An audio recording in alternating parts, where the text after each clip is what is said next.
పరిశుద్ధనామానికి ఘనత మహిమ ప్రభావములు చెల్లునుగాక. హల్లెలూయా.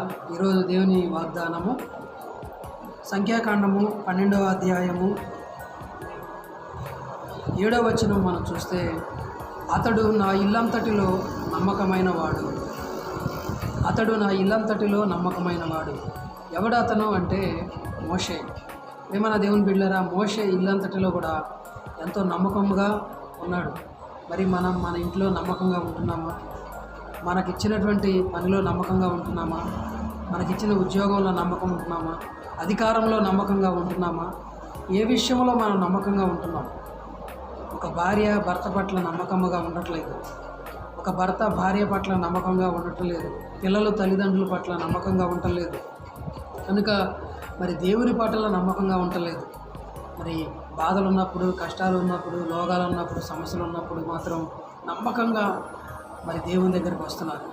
తర్వాత అవన్నీ తీరిపోయిన తర్వాత దేవుణ్ణి మర్చిపోతున్నారు. దేవునికి వ్యతిరేకంగా జీవిస్తున్నారు.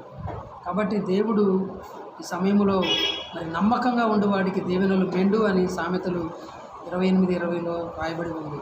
మరణ వరకు నమ్మకముగా ఉండము, నేను నీకు జీవ కిరీటములు ఇస్తానని దేవుని లేఖనం సెలవిస్తూ ఉంది. కావున ప్రియమైన దేవుని బిడ్డలారా, నమ్మకంగా ఉండండి, దేవుని దీవెనలు పొందుకోండి. మోషే దేవుడు చెప్పిన మరి పనిలో నమ్మకంగా ఉన్నాడు.